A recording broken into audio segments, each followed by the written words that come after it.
Oh, say, can you see by the dawn's early light what so proudly hailed at the twilight's last gleaming, whose broad stripes and bright stars through the peril the light for the ramparts we watched were so gallantly streaming, and the rocket's red glow, the bombs bursting in air, gave proof through the night that our flag was still there.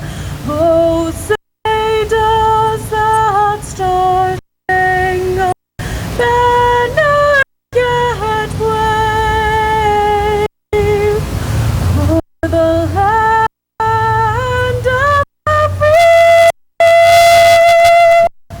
and the home of the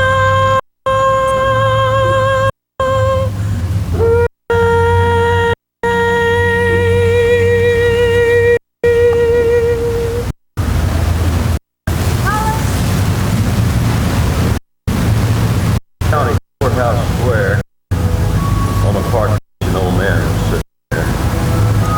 I said, the old courthouse is kind of run down. He said, no, it was our little town. I said, your flagpole is leaning a little bit, and that's a ragged old flag you got hanging on it. He said, have a seat. And I said, is this the first time you've been to our town? I think it is. He said, I don't want to brag, but we're kind of proud of that ragged old flag. You see, we got a little hole in that flag there when Washington took it across the Delaware. And it got powder burned the night that Francis Key said, watching it right and say, can you see? It got a bad rip in New Orleans. Packenham and Jackson had it seen, and it almost fell at the Alamo beside Texas flag, but where you don't go. Cut with a sword at Chancellorsville, and she got cut again at Shiloh Hill. There was Robert E. Lee, Beauregard, Bragg, and the south wind blew hard on that ragged old flag. On Flanders Field in World War I, she got a big hole from a bird. She turned blood red in World War II. She hung limp, low. She was in Korea, Vietnam. She went where she was sent by her Uncle Sam. Waved from our ships upon the briny foam, and now they about quit waving. In her own good land here she's used. She's been burned, dishonored, denied, refused. And the government for which she stands is scandalized throughout the land. And she's getting threadbare and she's wearing thin, but she's in good shape for the shape she's in. 'Cause she's been through the back and forth. And I believe she can take a whole lot more. We raise her up every morning. We take her down every night. We don't let her touch the ground and hold her upright. On second thought, I do like to brag, because I'm mighty proud of that ragged old flag.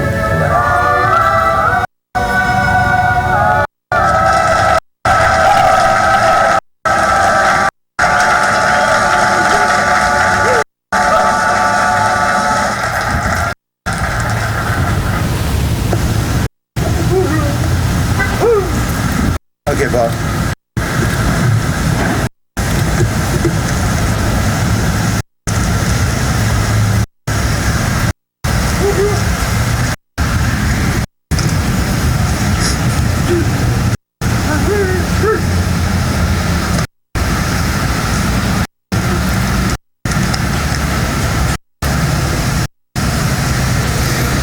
I want to welcome you hearty souls to this 8th consecutive production of the Veterans Day Ceremony by Post 101. And at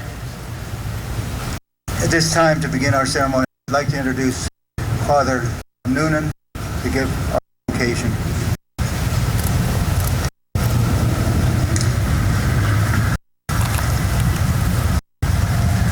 Today we remember all who have offered their lives to make us all a people who remember with gratitude their gifts. It is in giving that we receive, in remembering that we're grateful for their gifts. Lord, watch over the men and women who we remember today. May the veterans and women receive your reward. And may memory never be lost here on earth. We thank you, God, for the men and women who gave their lives that we might live in peace. Amen.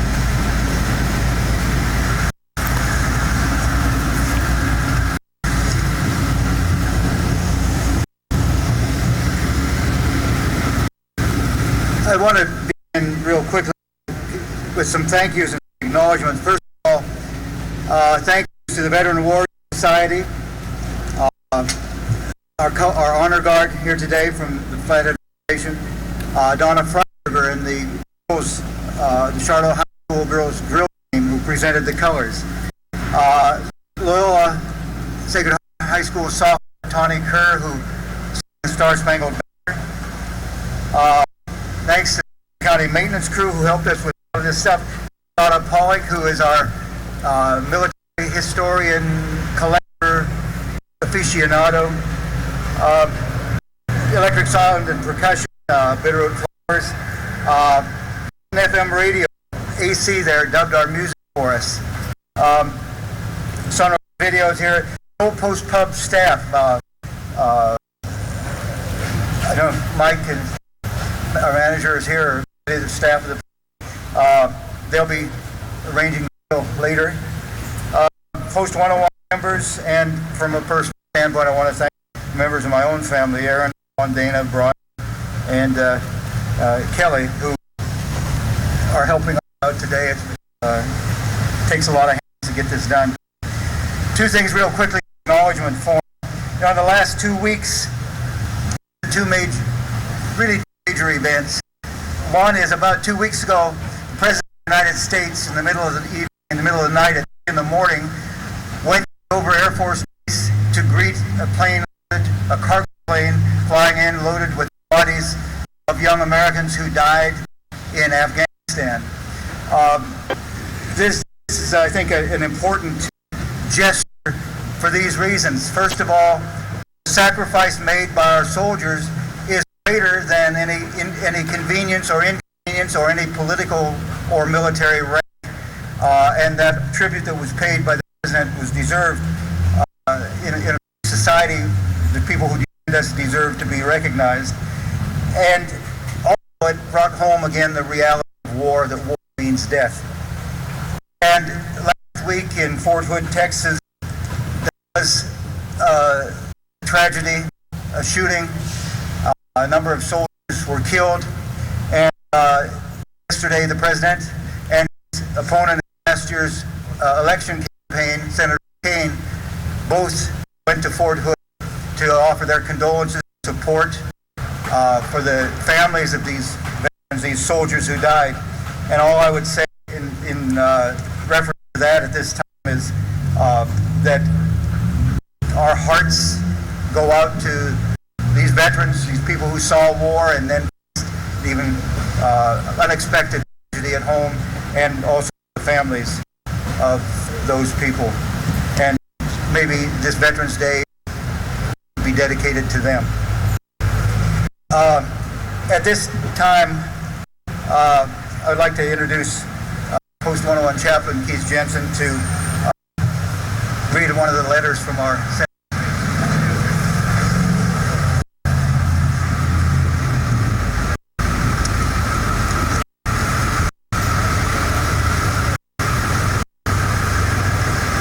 Morning. I'm going to read a letter to you that was addressed to us, and it's from Max Baucus, Senator Max Baucus. He said, "Hello, friends. On Veterans Day and every day, I join you in saluting more than 100,000 brave men and women from Montana who have nobly served our country in the armed forces. I never forget to take for granted the sacrifices they have made to keep us safe and free. That is why I have always worked hard to ensure that the military has the equipment and funding it needs to perform its mission. Yet, my commitment to the troops does not stop when their deployment ends. It only intensifies. When our warriors return to Montana, fight to get them the resources and medical care necessary to help them settle back into life outside the combat zone. We must give our veterans the respect they deserve by maintaining a comprehensive health care system that ensures access to the care and facilities they need. I am deeply troubled by the prevalence of post-traumatic stress disorder and suicides among our veteran population. That is why I recently introduced legislation that will require the military to provide additional medical screenings to combat troops before and after they deploy to help identify and treat post-combat related behavioral health issues. If we can prevent just one more terrible tragedy from happening, this effort will be well worth it. Still, we need to work harder to identify at-risk veterans in need of health care, treatment, and support. Veterans Day is a time to thank our veterans for their service and renew our commitment to making sure they are treated right. God bless you all, and God bless America. All the best, Max.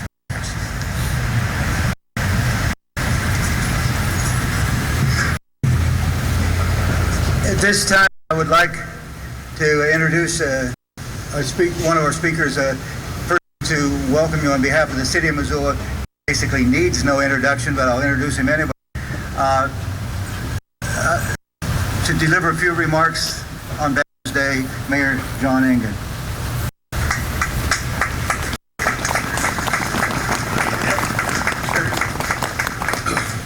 Good morning, ladies and gentlemen. It's a privilege to join you once again here at the Doughboy on the courthouse lawn. Thank you all for coming. It's a tribute to the folks we honor today that you're all here. It's been colder on Veterans Day in Missoula, and it's been warmer, so this isn't bad, but if you feel the need to bunch up a little bit, that's okay. You can certainly come forward, and I think we can all fit under this canopy that Dan has cleverly provided us this year, so we have that resource as well. So as I reflect upon Veterans Day, I think of my dad, who was a veteran of World War II, and attributes that experience to the reason we never went camping while I was a kid. He said, "I slept in a tent for 5 years, we're all done." And I think of he's 88, and I think of the veterans who come home in their 20s today, and how their needs in some ways are similar and in some ways very different. And I think about our responsibility to take care of all those folks and those variety of needs, not just today as we remember and honor our veterans, but every day. I serve veterans who are doing pretty well in old age and middle age, and in some cases at young ages, and I serve veterans who sleep on the street. And again, we have a responsibility not only to remember, but to continue to find ways to serve them and take care of those folks. And today in particular, I'm remembering Umberto Benedetti, who passed away just shy of his 98th birthday. If you read about Bert was put in jail basically at Fort Missoula during the Second World War because he was Italian. And Bert ended up a veteran of the United States Army because after that experience at Fort Missoula, he loved this country so much, he cared about this place so much, he cared about his neighbor so much, that a man who was jailed by the United States government because he was Italian, served in our army, defended our country, and stayed here and loved the place. And those stories are told over and over and over about and by veterans of our armed services in the United States. Fantastic humans doing fantastic good. Thank you for being here, taking some time to honor those folks, and thank you, veterans, for your remarkable service to our place and our people.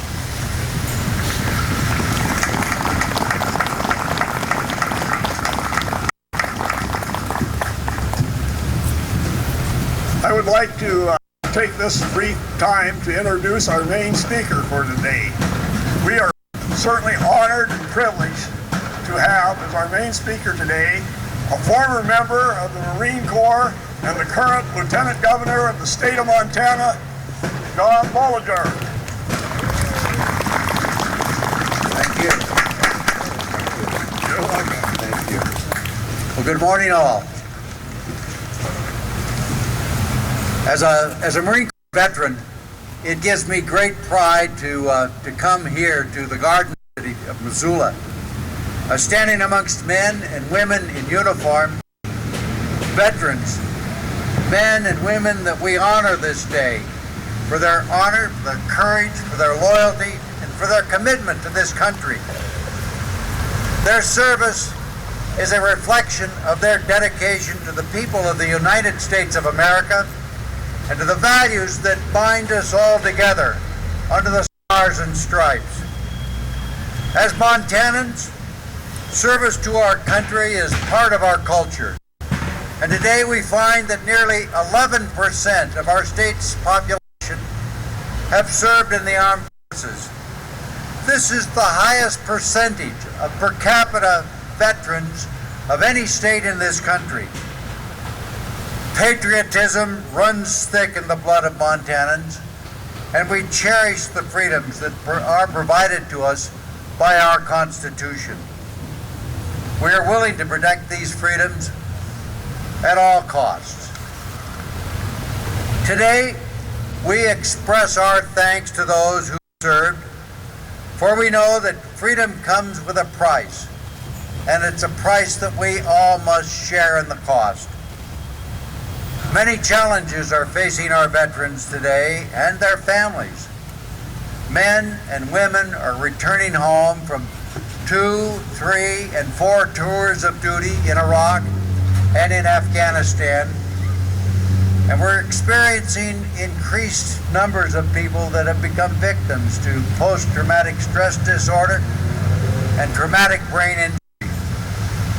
The effects of multiple deployments and combat can make reintegration into civilian life a very difficult task. As Americans, we cannot stand by and let these men and women who fought for the freedoms that we enjoy fall through the cracks. We must be a visible means of support to them, and we must welcome them home with open arms. The veteran should receive only gratitude because they have risen to the call of duty. They have been there to defend that which we cherish, that which we honor. Today, Montana veterans are very fortunate to have a strong ally in the United States Senate, Senator John Tester, who is a member of the Veterans Affairs Committee. John and I have worked together to bring Montana veterans and their needs to a national level. We have shown how Montana programs are making a difference here in our community and in our state. And we have adopted, or John has been able to lead our federal government in adopting the Yellow Ribbon program, which we found a great success here in Montana, to a national level. John has also been able to carry to a national level the what Montana has made mandatory, that is a pre and post mental health screening to veterans as they readjust to civilian life. This is a program that has been taken to a national level. Recently, attention has been brought to the needs of rural veterans across this state and our nation. And we've witnessed an increase in national legislation that is aimed to improve health care to veterans in rural states like Montana. Senator Tester has been working diligently with the Veterans Affairs Committee to pass his Rural Veterans Health Care Improvement Act. This legislation will improve mental health services and provide grants for innovative programs to improve health care for rural veterans. This rural health care program also was able to increase the reimbursement for the travel expenses from 11 cents per mile to 41.5 cents per mile. In the state as vast as Montana, and with the highest veteran per capita population, Governor Schweitzer and I are committed to ensuring that all Montanans and veterans receive the benefits that they are entitled to. In closing, let me remind you that freedom comes with a cost that we all must bear, and that this nation will remain the land of the free so long as it is the home of the brave. And as the Marine Corps often says, sapiens exertus, often tested, semper fidelius, always faithful, fratres infinites, brothers forever. Thank you.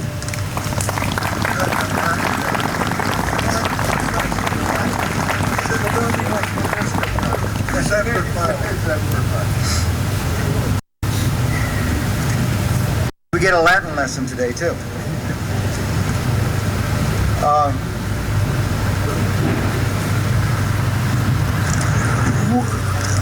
Every year we have a theme. We name a theme for our ceremony.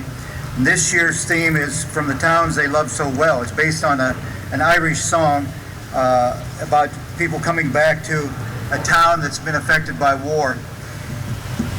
And the reason for that theme is that, you know, sometimes people think of veterans as being simply a generic group. And what we try to point out each year in some way is that veterans are not simply one mass of people, but rather they are young people who came from towns and farms and cities, and they were individuals. They went to war as individuals, and they came back as individuals. And whether they're famous or not, their service holds the same degree of importance. I just wanted to read some names to compare and contrast and show what it is we're talking about, these people coming from the towns they love so well. Thomas Stonewall Jackson, Confederate general killed by friendly fire in Civil War combat, was from Clarksburg, Virginia. Thomas Francis Maher, whose statue is in Helena, commander of the Union Irish Brigade and military governor of the territory of Montana, was from County Waterford, Ireland. Alvin York, the hero of World War I, a conscientious objector when first called to service, was born in poverty in Pall Mall, Tennessee. Paul Dornblaser, who died in World War I, was from Missoula, Montana. Ira Hayes, who raised the flag atop Mount Suribachi at Iwo Jima, was from Sacaton, Arizona, on the Pima Reservation. Louis Charlot, who had earlier raised a smaller flag on the slopes of Suribachi and was killed before the summit was reached, was from the Jocko Valley on the Flathead Reservation of western Montana. Ernie Pyle, World War II journalist and author who was killed on Okinawa, was from Dana, Indiana. Laverne Parrish, who posthumously won a Medal of Honor for bravery in World War II was from Ronan, Montana. Bobby Morse, who perished when the battleship Arizona sank at Pearl Harbor, was from Missoula, Montana. George Patton, a blood and guts general in World War II, was from San Gabriel, California. Audie Murphy, the most decorated soldier of World War II, was from the North Texas town of Kingston. George Bud Pelly and Robbie Gallagher, both of whom died in World War II combat, were both from Charlotte, Montana. William Dean, the first general to be captured in the Korean War, was from Carlisle, Illinois. John E. Adams, who was killed in action in the Korean War, was from Shelby, Montana. Ronald Parker, who died of wounds received in Korean War fighting, was from Lincoln, Montana. Roger Donlin, who was the first to win the Medal of Honor in Vietnam, was from Saugerties, New York, in the historic Hudson Valley. William Westmoreland, commander of U.S. forces in Vietnam, was from Spartanburg, South Carolina. Leslie Verne Sampson, who died in the Vietnam War, was from Ritchie, Montana, and was the first Montanan to die in Vietnam combat. Victor John Perker was from Trout Creek, Montana. Louis Wandler was from Stevensville, Montana. Emil Nas was from Wolf Point, Montana. And Randolph Perry was from Troy, Montana, and they all died in the Vietnam War. And Mike Havronic from Missoula, Montana, remains missing in action in Vietnam. Colin Powell, chairman of America's Joint Chiefs of Staff during the First Gulf War and Secretary of State in the run-up to the war in Iraq, is from Harlem, New York. Terry Lynch was from Shepherd, Montana. Yance Grave was from Ismay, Montana. Kyle Bornson was from Phillipsburg, Montana. Jeremy Monroe was from Chinook, Montana. And Matthew Saltz was from Big Fork, Montana. And they all died in combat in the current wars in Iraq and Afghanistan. Now, each of the soldiers I've named were from relatively small towns across America. As you can tell, most of the ones named were from Montana. Ours may be a rural state with a limited population, but almost every small town in Montana has given up native sons to the supreme sacrifice of war. These young men and women came from a state in the northern Rockies where they grew up and went to be soldiers. They lived life in a northern town where hard work, patriotism, and sacrifice for a cause was taught to them. They wanted to someday go back to that small town in Montana to be with family and friends. Some of their buddies made it back and continued to live their lives in towns where they were known and where their absence affected family, friends, and neighbors. They were young. They wanted to come home and enjoy life. Many of them were forever denied that opportunity, but many of those who survived would return to again be part of their old community. And that's the theme of our ceremony today, that the veterans that we honor were hometown youngsters who became hometown veterans back in the towns they loved so well. Now, on the honor table in front of this podium, you'll see a plywood cutout in the shape of Montana with cards identifying the names of many of the state's towns. Each of the towns depicted lost a native son in combat, as did so many others of Montana's towns. And now, in commemoration of this, we place military and personal memorabilia on this table of honor.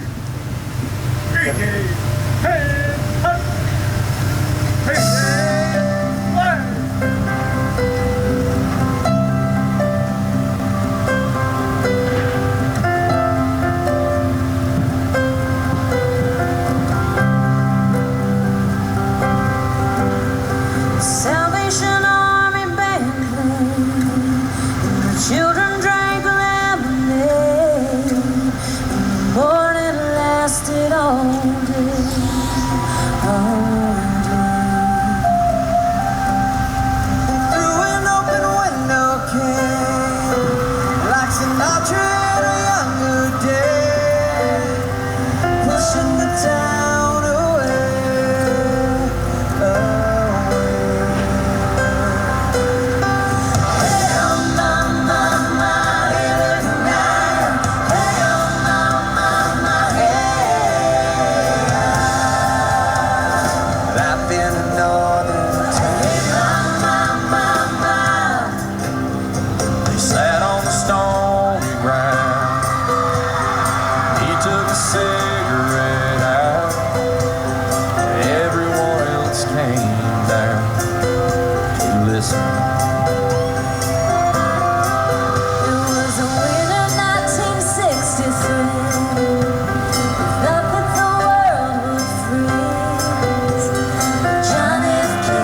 I introduce the next speaker, I'm going to just make a brief remark of my own, and it concerns the mayor's speech. I found it to be very interesting because when he made the comments about his father not wanting to go camping, it sure struck home, because I remember my dad, he said, I did my camping over by Anzio and in Italy, and in North Africa, he said, we won't be doing much camping.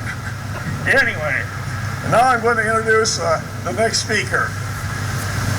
And the next speaker is our County Commissioner, Gene Curtis.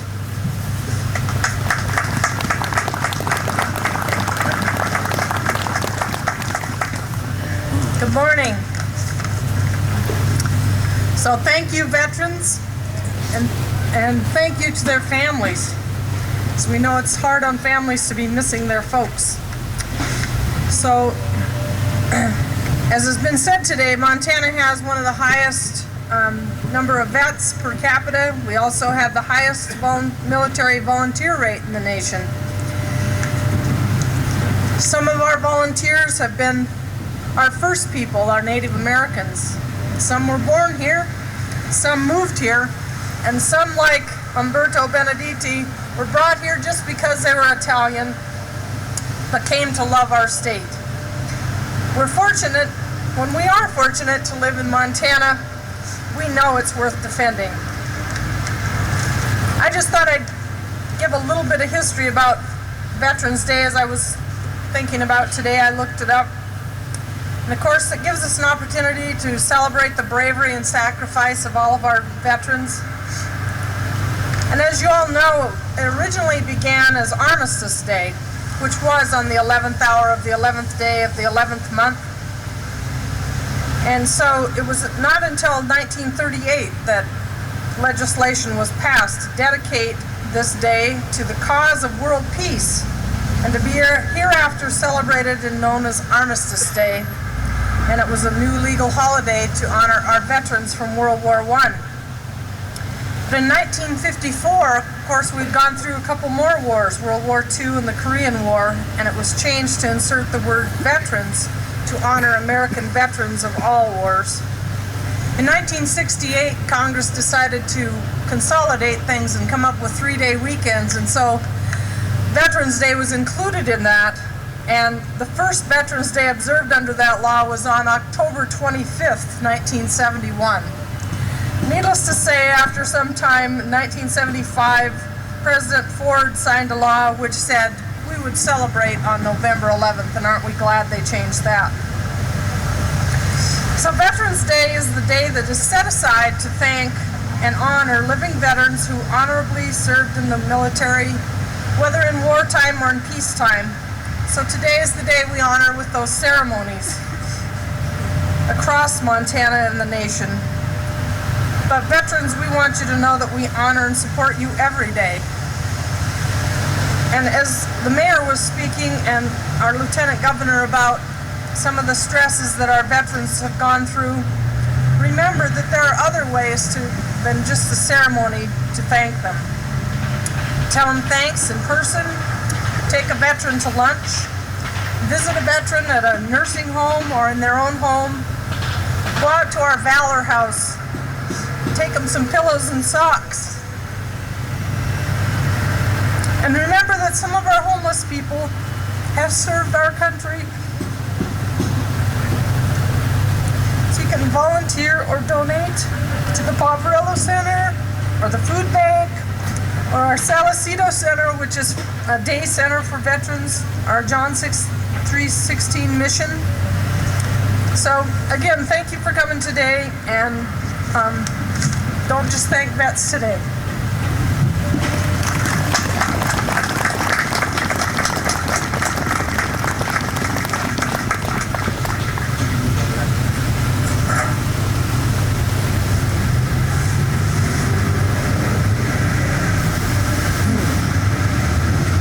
Next speaker we're going to have is a friend of mine, has been a friend for many years, and he's the adjutant of Post 101. I give you Dan Gallagher. A while ago, I read to you the names of several people, some of whom were famous, but the persons whose names you heard, however, were for the first time today.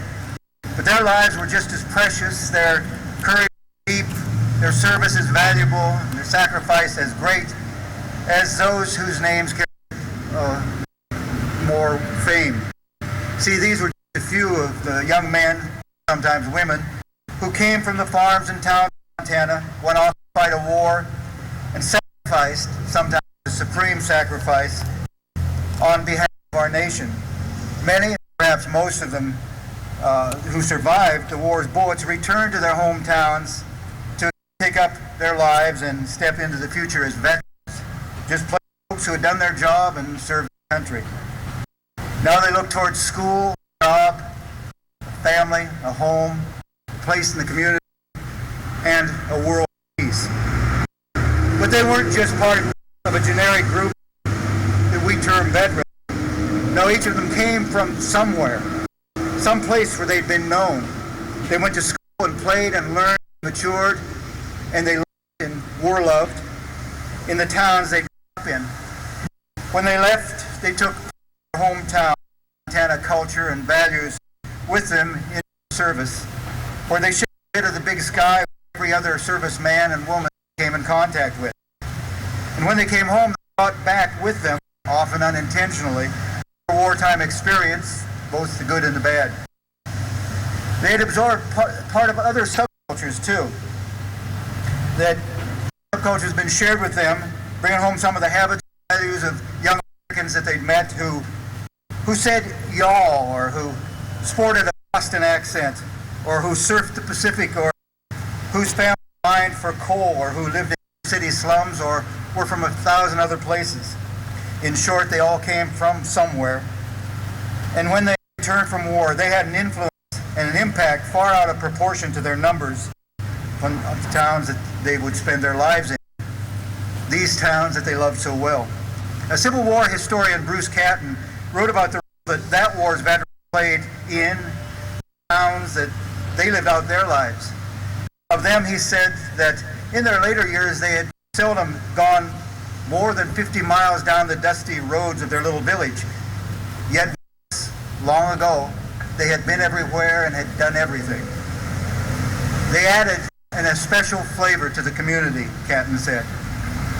So, what is the flavor of that flavor that add to a community?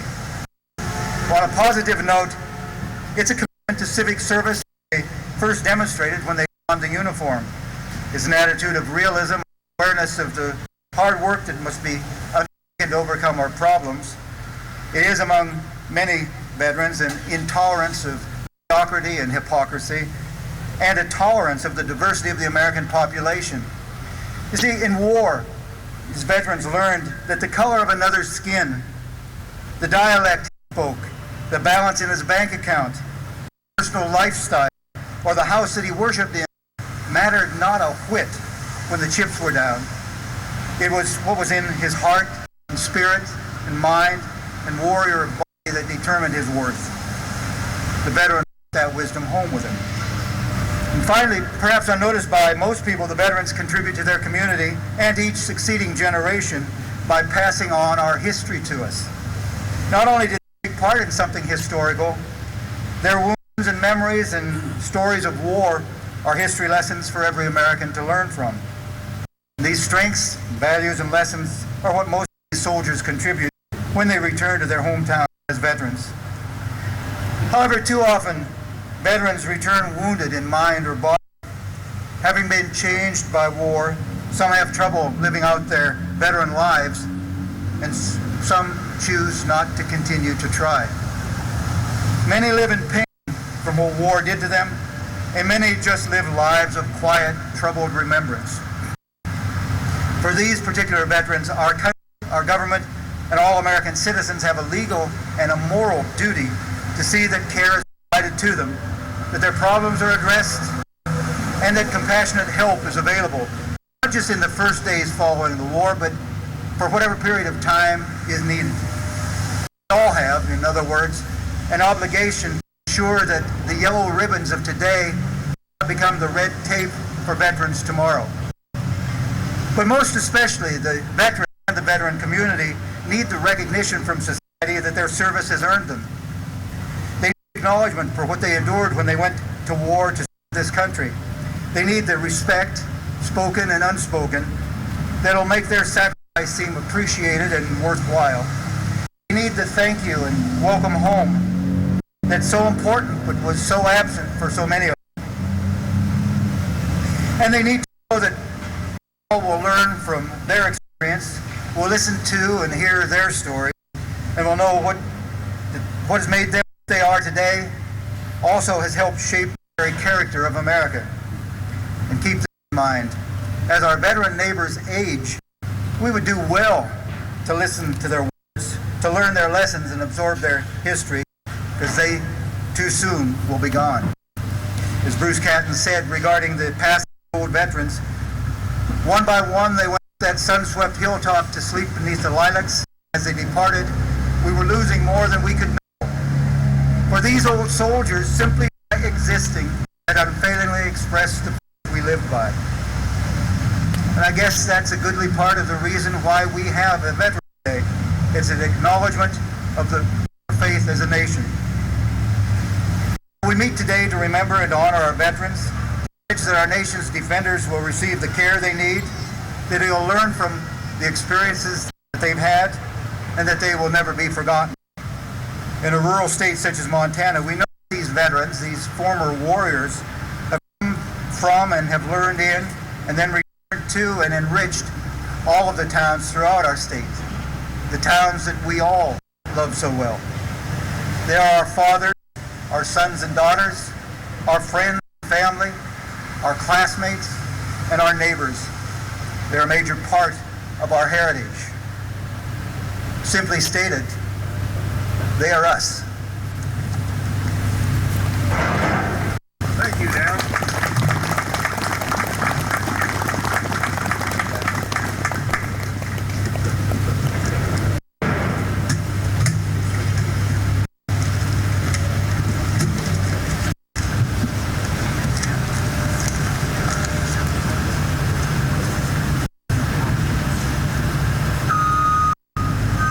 I'm going to read you a message from Senator John Tester.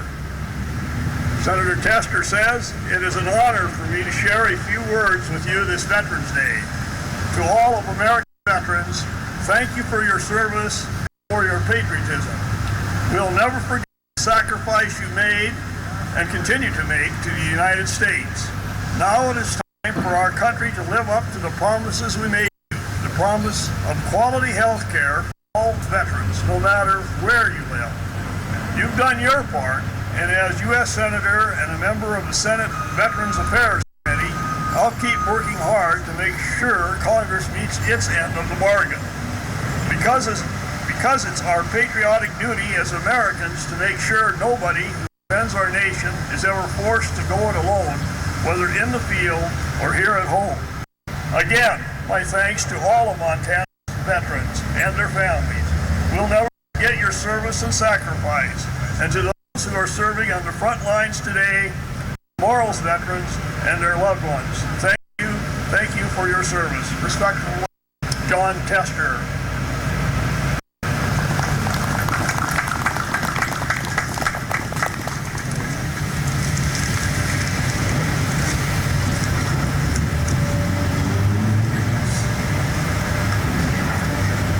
Now we're going to, every year in the last several years, we have done this and to involve all of you in this ceremony. You know, on Veterans Day, we remember not just those who died, that's a function of Memorial Day. On Veterans Day, we remember veterans all those who have served our country. And what we like to do is provide an opportunity for all of you, all the people here, to remember in their own way a veteran important in their lives. Now we have some flowers that Provost 101's provided, and each of you can stop, Aaron and Kelly and Dana back there, pick up a flower and come and place it on the table in remembrance of a veteran in your life. Feel free to say the name aloud if you want. Salute, make the sign of the cross, whatever gesture you want to. This is as I said, a chance for you to remember those people who have served, who have made your lives what they are today, veterans in your life. I'm going to begin this with Doug Chase and Lori Clemens will present first flowers, and then others will follow.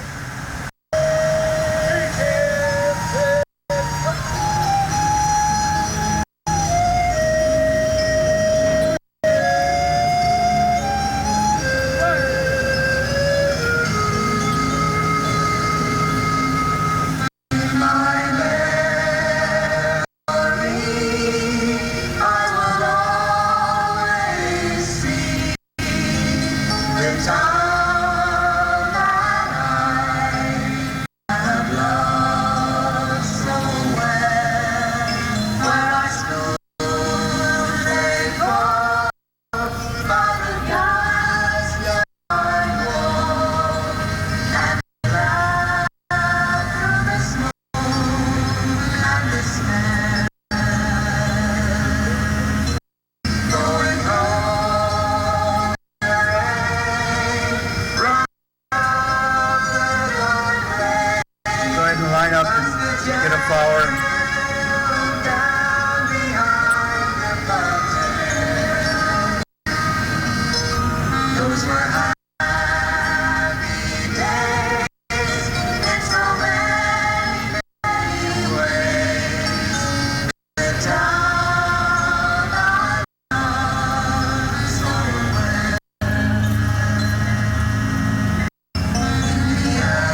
we're nearing the wreath laying and the end of the ceremony. I wanted to say, I was going to mention before this flower placement, the song that we played in the theme of today's ceremony from the town I love so well, an Irish song about the town of Derry.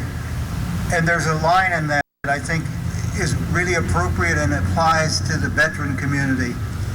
It talks about them coming home and the problems of war, and it talks about the difficulties they have and yet how they carry on. And it says, the line is this, and you may have heard it, may have listened to it: though the music's gone, they still carry on. Though their spirit is bruised, never broken. Though they'll not forget, their eyes are set on tomorrow and peace once again.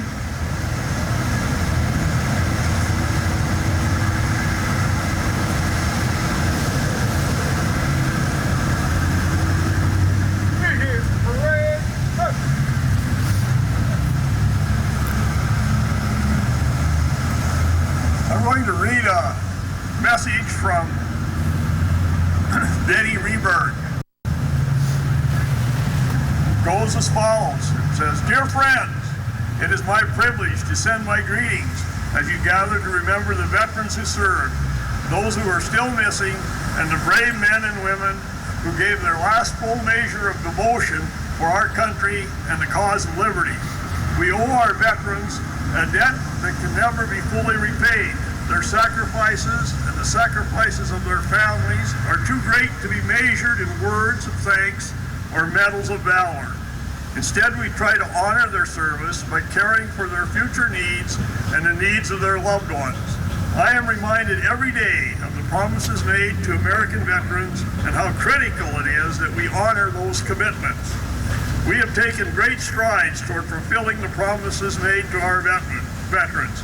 We should be proud of the progress we have made, but there's still a great deal of work to be done. As your congressman, I am committed to putting partisanship aside to find workable solutions to the challenges facing our nation's veterans.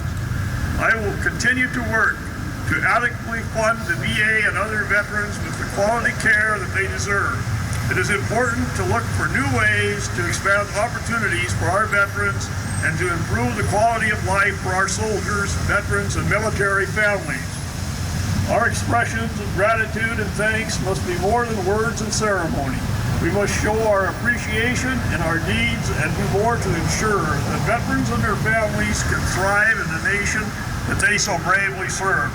Sincerely, Denny Reberg.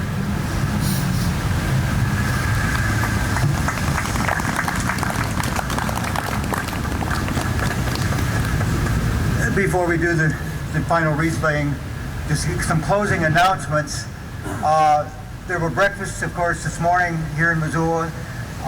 Not sure what the schedule is at Rose Park. If anyone knows, shout it out. I think there's something happening this afternoon at Rose Park.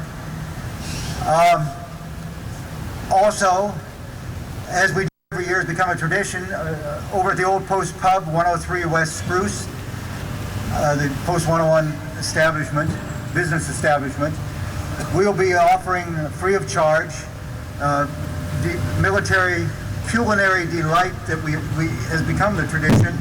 It is that dish that is known as SOS. SOS is a military code. The letters stand for chip beef on toast. And Mike and Lauren and the others, I think, are here, but they'll be over there slinging it onto your plate. It's free to all veterans and families as soon as this ceremony is done over the Old Post Pub. I also want to say thank you to all of you. People came out and have braved this weather. Thank you very much. And now, Father Miller, would you like to do a benediction?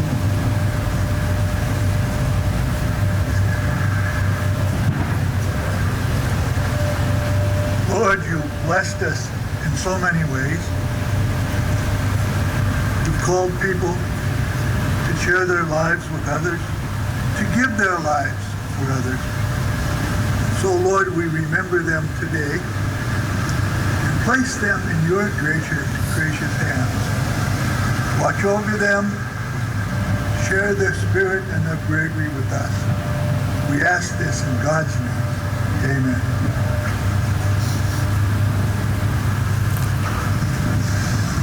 Now, we will in a minute, we'll bring the wreaths forward, and hopefully I can ask the Lieutenant Governor and the Mayor to place the wreaths on the wreath stands out here. But we will do this and conclude with taps. We'll do Amazing Grace and then conclude with taps. And I will say in advance of that, thank you for coming. And now we'll do our wreath laying to conclude the ceremony.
the drill team please retire the colors?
Marching home again, hurrah, hurrah.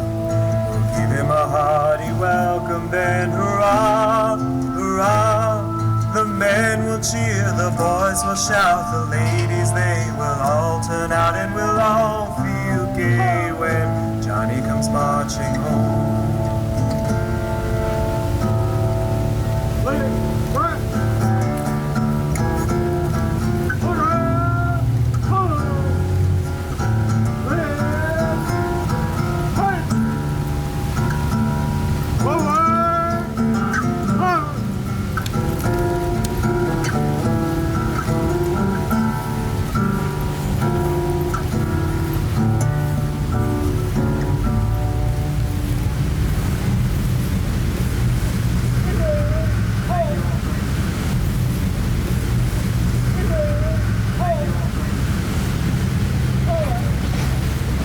Thank you very much.